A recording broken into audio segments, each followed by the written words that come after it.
एवान्सी काय हो? आलू आणलेत मस्त फ्रेंच फ्राईज कर बरं. ठीक आहे, करते मग. चल. हॅलो नमस्ते, तुमचं स्वागत आहे श्रेया मराठी रेसिपीमध्ये. तर आपण घेतला आहे फ्रेंच फ्राईज करायला. त्यासाठी घेतलं आहे आलूचं साल्टेवरचे काढून. त्याच्यानंतर असा मस्त दोन साईडनं असा आलू थोडा थोडा कापून घ्यायचा आहे. चारही बाजूनं कापला आहे मी, म्हणजे असं चौकोन आकारात आपल्याला आलू इथं भेटेल. त्यानंतर याच्या मधातून असं कट करून घ्यायचं आहे. बघू शकता तुम्ही. त्यानंतर आपण असं याचे कट द्यायचे आहेत छोटे छोटे.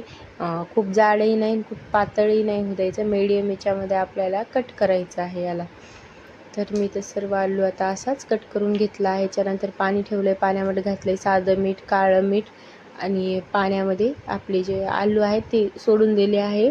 तर याच्यामध्ये आपल्याला वाफवून घ्यायचे आहे, तर 50%च वाफवून घ्यायचे आहे. त्यानंतर वाफवून मी चाळणीमध्ये काढून घेणार आहे. चाळणीमध्ये काढून याला सुकवून घ्यायचं.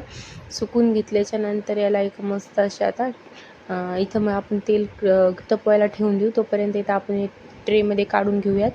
ट्रेमधून काढून घेतल्यानंतर याच्यामध्ये घातला आहे मी कॉर्नफ्लॉवर 2 चमचे. त्यानंतर असं चांगलं याला लावून घ्यायचं आहे.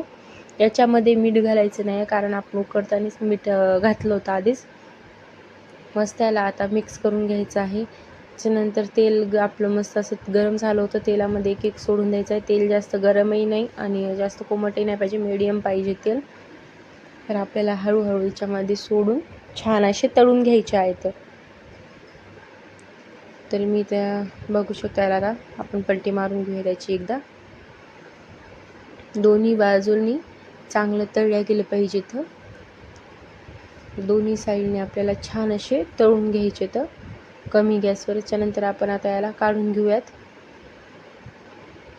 त्यानंतर आपण सर्व काढून घेऊयात.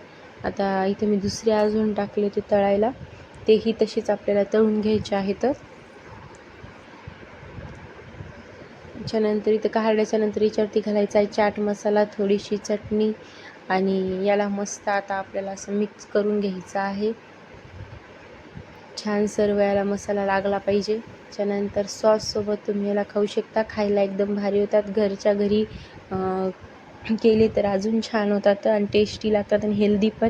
तुम्ही पण नक्की करून बघा. खायला एक नंबर होते आणि टेस्टी होते.